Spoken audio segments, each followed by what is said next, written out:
મોરબી સહિત રાજ્યભરની અંદર જે રીતે વરસાદ વરસી રહ્યો છે તેના કારણે કહી શકાય કે ખેડૂતોને સીધી જ અસર છે તે જોવા મળી રહી છે. હાલ કહી શકાય કે મોરબી જિલ્લાના જે માળિયા તાલુકાના જે પંચવટી ગામ છે ત્યાં આપણે છીએ અને ખેડૂતો સાથે વાત કરીશું. શું કહેશો, જે પ્રકારે વરસાદ વરસ્યો બાદ જે ખેડૂતોની પરિસ્થિતિ આમ તો વિકટ થતી જ હોય છે અને આજ વખતે પણ જે રીતે પાક નુકસાનીની ભીતિ સર્જાઈ રહી છે, કેટલા પાકને નુકસાની છે અને કયા પ્રકારની નુકસાની જોવા મળી રહી છે?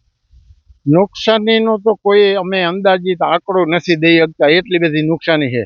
કપાસ તો અમારા હાવ પતી જ જવાના, હજી કદાચ થોડા ઘણા રહી ગયા છે, ડોકા મેળાઈ ગયા છે, પણ હજી અમુક રહી ગયા છે ને એના ફાલ હાવ ખરી જવાના. એટલે અમારું નુકસાનીનો કોઈ આંક છે જ નહીં. અને ગામના આટલા વરસાદે જો ગામની અંદર પાણી ગરી જતું હોય તો એ નિકાલની ખાસ કરીને જરૂર હોય. અને અમારે આ દર વખતે આવી રજૂઆત કરવા છતાં આ કાંઈ કામ થયું નથી. બિલકુલ, જે પાણીના નિકાલની વાત હોય, ખેડૂતોની વાત હોય, શું વાવેતર કરવામાં આવ્યું છે, કેટલા વિસ્તારમાં વાવેતર છે અને હાલ કેવી પરિસ્થિતિ છે? કપાસનું વાવેતર છે, સોયાબીનનું વાવેતર છે, અડદનું વાવેતર છે. કપાસનું પૂરું થઈ ગયું, અડદ, સોયાબીન બધું પૂરું. અંદાજિત 3500 વીઘામાં કપાસનું એનું વાવેતર હતું, એ બધું નિષ્ફળ સાવ ફેલ ગયું છે. આજ તમે આવ્યા છો, તમે રસ્તામાં જોતા હશો કે કેવા પાણી ભર્યા છે. પંચવટી ગામની ફરતી બાજુ પાણી ભર્યું છે. પંચવટી ગામ ફરતી બાજુ, પંચવટી ડૂબમાં છે એવું કેવું તો કહેવાય. એટલે અમારે કોઈ જાતમાં 25 વર્ષથી આ કેનાલ નીકળી છે, આનો કોઈ નિકાલ નથી થયો. પ્રજા ફૂલ ત્રાહિમામ થઈ ગઈ છે. અહીંયા કોઈ સારો પ્રતિનિધિ, જિલ્લા પંચાયતના પ્રતિનિધિ કે કોઈ ધારાસભ્યો કોઈ જોવા નથી આવ્યું કે પંચવટીમાં કેવી મુશ્કેલી છે, પંચવટીના માણસો કેવી રીતે જીવે છે. તો આ પ્રજાનું સાંભળશે કોણ?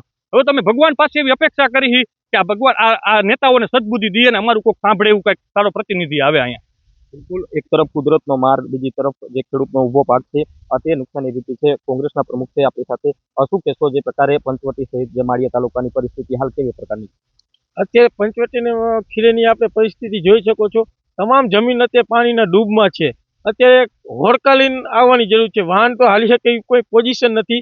આ તંત્રને 25 વર્ષથી જ્યાં કેનાલ નીકળી છે ત્યાં પાણીના કોઈ નિકાલની આ તંત્ર એક આ ધારાસભ્ય 30 વર્ષથી છે જે વિકાસની વાતોના બણગા ફૂકે છે, કોઈ વ્યવસ્થા કરી નથી આ પાણીના નિકાલની. ને વર્ષો વર્ષ આ પરિસ્થિતિ થાય છે. જ્યારે ખેડૂતના મોઢે કોરીઓ આવે અને છીનવાઈ જાય છે. છેલ્લા 25 વર્ષથી આ પોઝિશન છે.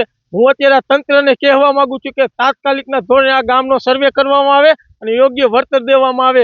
ને જો આના પરિસ્થિતિ રહી તો હવે આ લોકો જાગી ગયા છે. હવે તમને જ્યારે મત લેવા આવશો ત્યારે તમને મોઢે કહીશે. બિલકુલ, તો જે પ્રકારે વાત કરવામાં આવે તો કુદરતની જે કહી શકાય કે વરસાદની પરિસ્થિતિ બાદ જે ખેડૂતોની અપરી પરિસ્થિતિ છે તે અત્યારે જોવા મળી રહી છે.